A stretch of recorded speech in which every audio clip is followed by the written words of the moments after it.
Hey guys, what's up? It's that time again. As I do every year, I'm going to be heading out to E3 to check out all the latest upcoming game releases. This time I've partnered up with the folks over at YouTube and Bell. So big thanks to both of these partners for helping me get all my wonderful coverage and interviews upcoming this year. I'm also going to be appearing on YouTube's E3 live streaming show on Sunday, June 11th, giving my opinion on what I've seen so far and what I've yet to see. So definitely please tune in as a way of saying thank you to those guys and supporting our show. Alrighty. There is so much to go through, but I want to share not only my top 10 most anticipated games for 2017, but also my big predictions on winners and losers. So let's get started. These are the top 10 most anticipated games of E3 2017.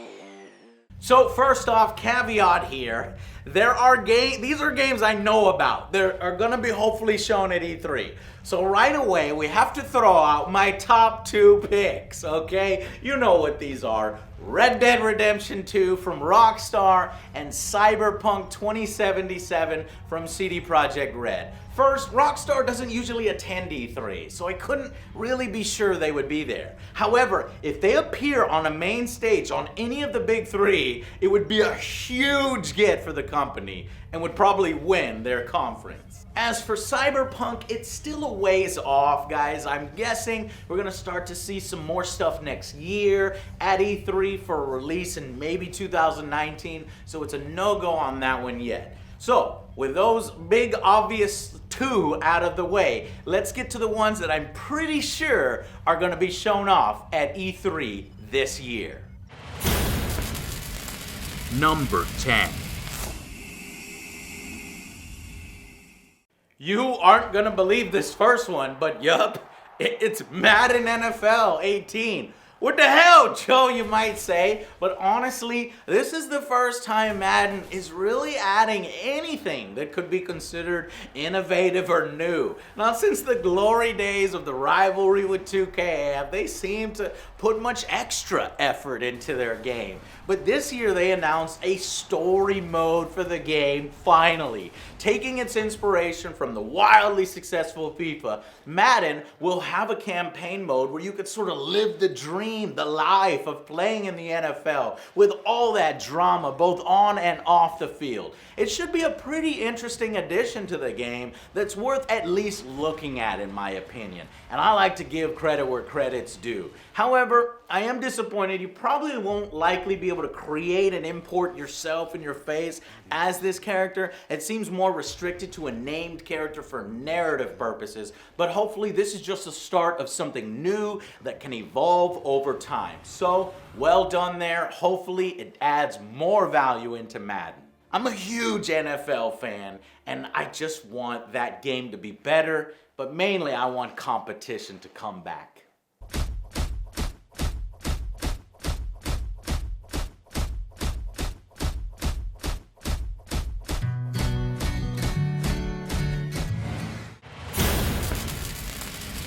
Number 9.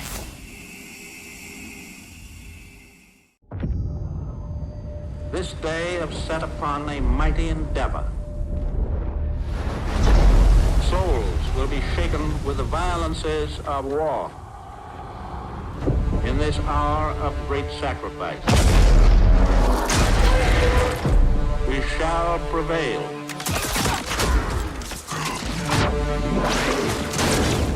Get your head down and keep moving! A welcome return to the era that made this game famous. World War II, leaving behind the futuristic settings of the modern warfare era, we go straight back to the goodness. I can't wait to see how this game benefits from today's technology and mechanics. What I'm most looking forward to learning about is the multiplayer. I have heard rumors that it's going to be more than just your standard COD experience, that maybe it will mimic more Battlefield's playing style, with large engagements, huge maps, and of course, to get around those big maps, we're gonna need vehicles, right? This would really ramp up things in multiplayer. Otherwise, it might just end up looking like a really good retread of our nostalgic games and days. The new online gathering places and those divisions seem to hint at something bigger for Call of Duty. At least, that's what I hope. We'll see. Lieutenant, tell them what we're all about. No mission too difficult. No sacrifice too great. Welcome to the bloody first. You're a long way from Texas, farm boy.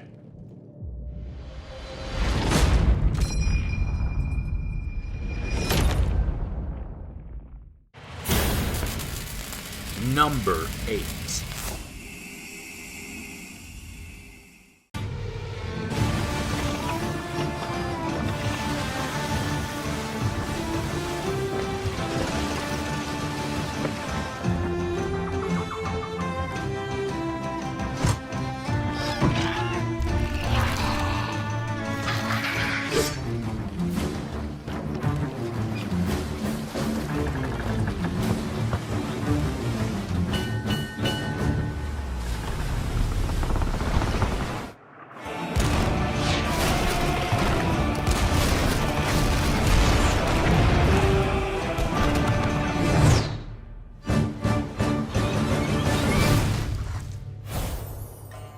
It's a damn shame that Rare isn't the same force that they once were when I was younger.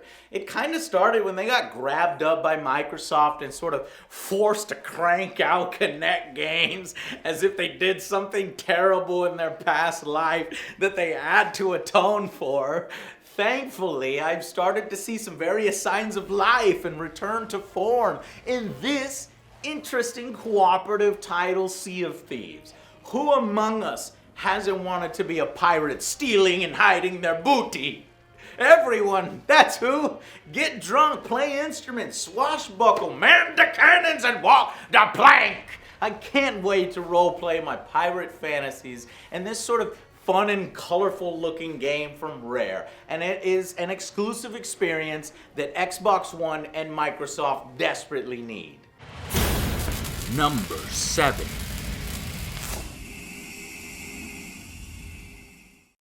Using 100% destructible environments. By connecting to the Microsoft Cloud, play with 20 times the computational power of your Xbox One and experience unrelenting destruction and mayhem. It's not just what you can do with a gun. It's the opportunities you can create with destruction.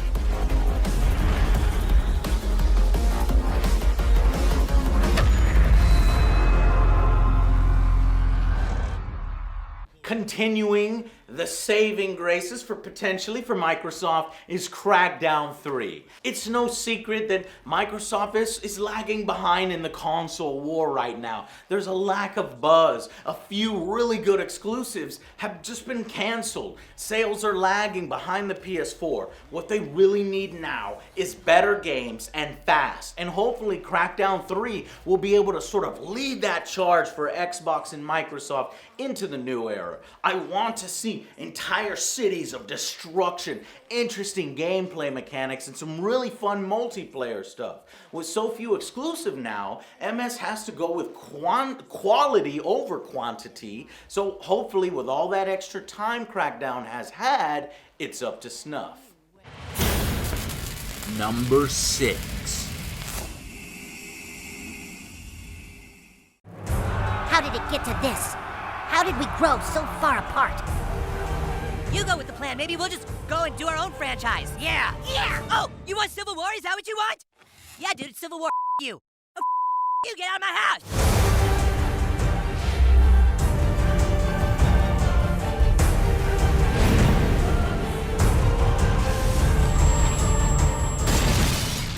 South Park, The Fractured Butthole. Another game that suffered from a few delays, but one that's still pretty high on my list because of the extremely excellent game that came before. This one based more on superheroes, and it sort of mimics the Avengers. And the time is still right for that, especially with the upcoming Justice League and the Infinity War films. And it's gonna give me an excuse to use my Angry Joe inspired South Park intro again that I love. And I just can't wait to create my crazy ass character and see all the wacky abilities, the crass jokes, and the hilarious situations that Matt and Trey come up with and always come up with. There's no better example in my mind of a TV licensed game that's actually worth a damn and is good, that replicates the TV series down to the T. I didn't want to have to do this, but you leave me no choice. Did I just hear someone use a microaggression? Number 5. Don't come any closer or I'll jump! Hi, Daniel. My name is Connor.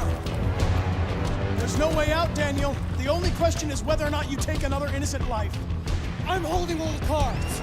If I die, she dies. Look what you did! You were designed to serve humans, not kill them.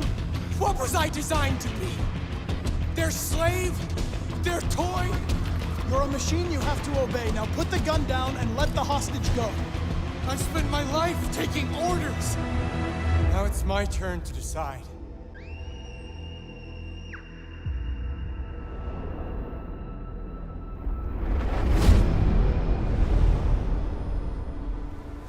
Detroit, Becoming Human. From the makers of Heavy Rain, people have said that these guys make the best interactive movies, right? But they hope to add a little more gameplay. And ever since this game was announced, I've been intrigued. I really enjoy the concept and the world they're building here, this futuristic look. You play as multiple different android characters that can all die. And it piqued my interest when you got all these supposing branching storylines and different choices and ultimate outcomes for your actions in the game. All 3 characters could end up dying. Very few games have been able to do this right, only really giving the illusion of choice and different results. This game seems to imply that those results will actually be different, depending on how you play. So that right there has insane implications for value and replayability, even if the story ends up shorter than, say, your average, your long RPG. And I've always been a big fan of those investigation stuff from Batman games. So hopefully this takes cues from that and just ramps it up to 10. We'll see. We'll see if Detroit can live up to its promise and its premise like I know it wants to. My name is Connor. This is our story.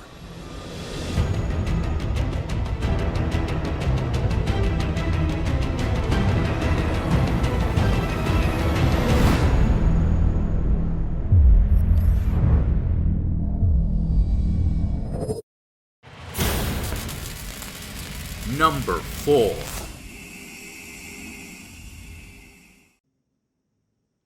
What are you doing, kiddo? You really gonna go through with this?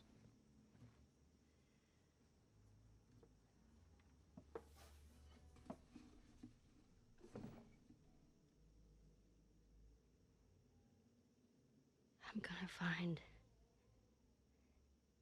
and I'm gonna kill every last one of them.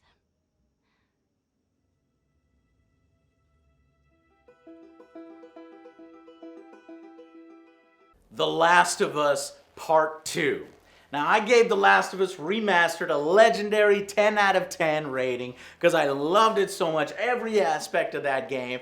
but it was cheating a bit, as it was a remaster, a reissue. It fixed everything, right? So I'm hoping that The Last of Us Part 2 can come out swinging with its best and sort of earn that 10 right up front. The obvious choice is probably we're going to play as a slightly older and grown-up Ellie, and the game looks to continue some of its themes here, but hopefully it also does its job in expanding the world's lore and giving us some sort of conclusion to this chapter of the story. And while I don't necessarily think the sequel was all that needed, I hope that we end up with a satisfying reason to come back. And I think it will. Multiplayer was actually surprisingly fun last time around, so I'll be looking to see if they expand on that or decide to drop it completely to focus and extend the campaign experience, which would be okay too. Could we maybe see two-player cooperative this time around for our main characters? Or would that change up things too much narratively? We won't have long till we find out.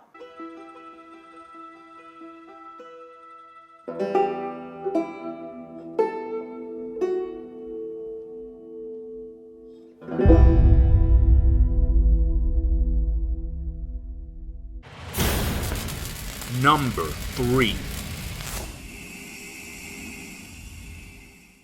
Then they destroyed my favorite store. Second favorite. There's that spicy ramen shop. I'm getting sidetracked. Look, long story short, I get busy. And I'm thinking, I've got this. You know, when you're in that, you go, I got this. But man, I so did not have it. Guess you have to be there. Well, better get back to it. King, any day now. This guy has one drink coming. Got a history with this game. I think I pissed off Activision quite a bit with my review, but honestly, I gave it a 6 out of 10. The solid foundation is there with this game. Bungie got the gameplay right. It just wasn't able to live up to certain aspects that it promised ultimately. I think many people can agree with that. Now, what I've seen from Destiny 2 and the gameplay and the trailers looks to have pretty much addressed a lot of the stuff that was missing from the first one, living up to its wonderful lore and story that it had there. It just wasn't in the game. Well, it looks like it's here this time. We've got great voice acting. We've got these characters that we get to follow, looking like it's going to be a desperate fight against an invasion, giving sort of that sense of urgency again. We have some badass loot, some new abilities, and a lot of improvements overall. So maybe Destiny 2 can pretty much deliver what Destiny 1 failed at, or basically this is the Destiny now that they've had time, a lot more time to get things right. This is probably the Destiny that we originally intended to get, and I'm really looking forward to it. I think it's going to be good. Hopefully I can get some hands-on time though and tell you guys what I think.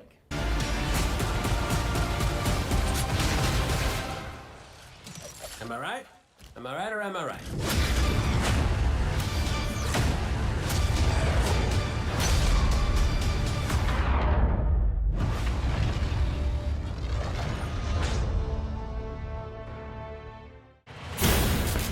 Number 2. Working with Amy, she is like a film director in many ways because she is telling her story and I'm helping to realize her world.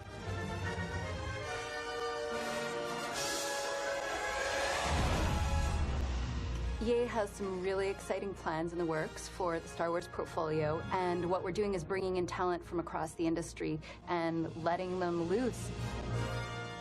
We have completely different games on the horizon, and I just hope that every fan walks away going, wow, I never thought they were going to bring my Star Wars fantasy to life.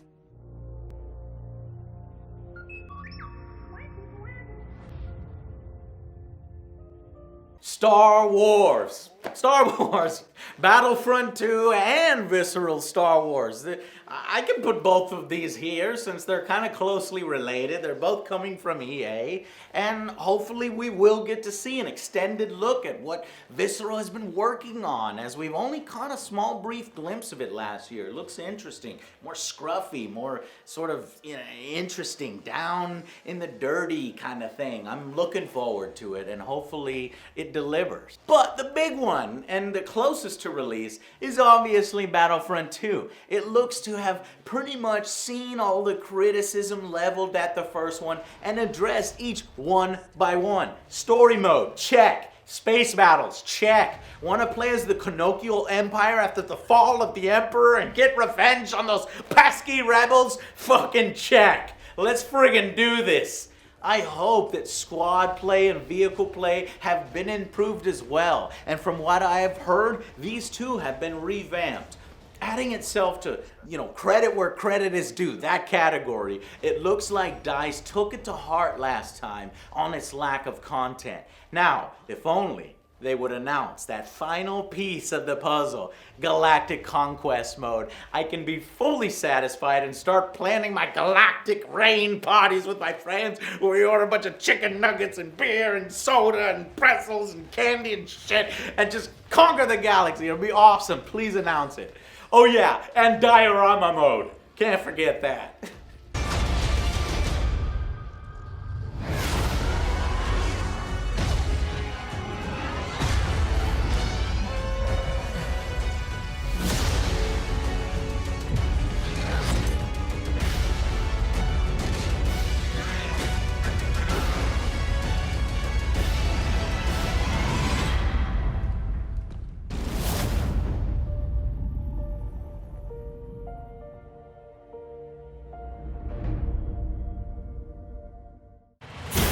Number 1.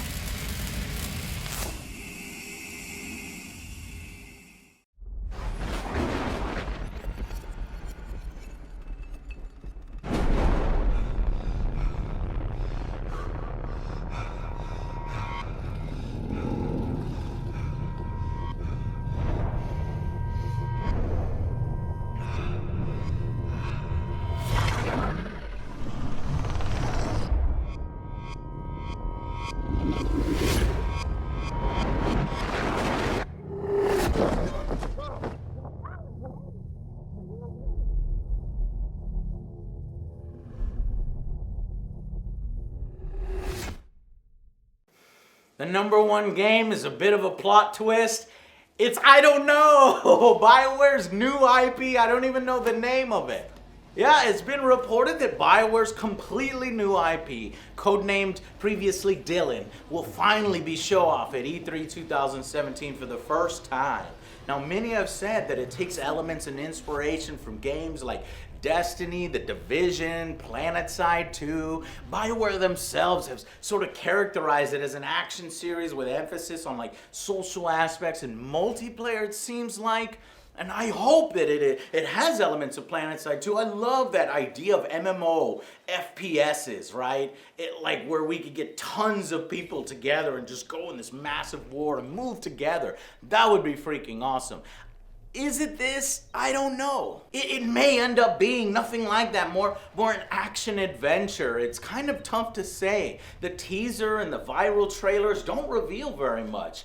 It does look like some kind of invasion maybe, with a few of humanity having been chosen or having special gifts in order to fight back with. But whatever it is, I hope it's something that allows for guilds or clans so that I can get that angry army back in action. But who knows? Maybe my predictions are way off and it's nothing like that. Only time will tell, but it seems we won't have to wait long to find out. Alright guys, so that's it for my top 10 most anticipated games of E3 2017. As for my predictions, my winners and losers, who do I think of the big three is going to ultimately win? Well, I'm going to put myself out there and I'm going to predict someone. I think that, man, Microsoft really needs to win. In fact, I want Microsoft to win. but I just don't know. They're gonna be revealing the Scorpio. That's gotta be what they have to go for. Really show off its horsepower, its impressiveness, but you have to have the games to back it up. And what I've seen in the list doesn't look all that impressive. It's even been confirmed that Halo 6 isn't even gonna be there, so a lot of its heavy hitters aren't even going to be at the show. Is there something there that maybe hasn't been announced? Are we going to see a surprise stage presence? Then maybe Microsoft can pull it off. But to me, it looks more like Sony, who has, in my opinion, sort of won and stolen the thunder in recent years, might be able to pull this out again. They have the exclusive stuff with Red Dead. If they bring out Rockstar, it's fucking over. Sony's gonna win. As far as Nintendo, I'm not really sure. I think this year Nintendo's gonna be a little quieter. We kind of already know what titles are coming out. They're gonna show off Splatoon 2, Mario, unless they come and they have some really impressive games like a new Super Smash or Pokemon, then they might not. If they have those, they could potentially come and win. Sales of the Switch have been really good. I think Nintendo's been happy with them. Maybe we'll see an announcement of the SNES Classic, something like that to really get Nintendo to jump.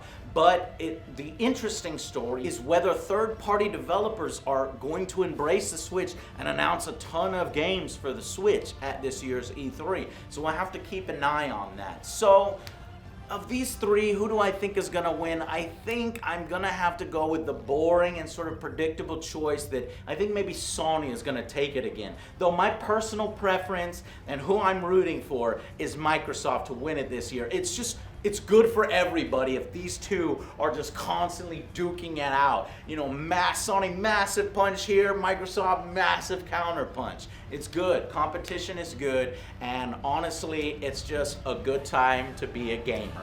I'm really looking forward to the games this year and of course coming next year. So until then, I'll see you guys on the next Angry Joe Show.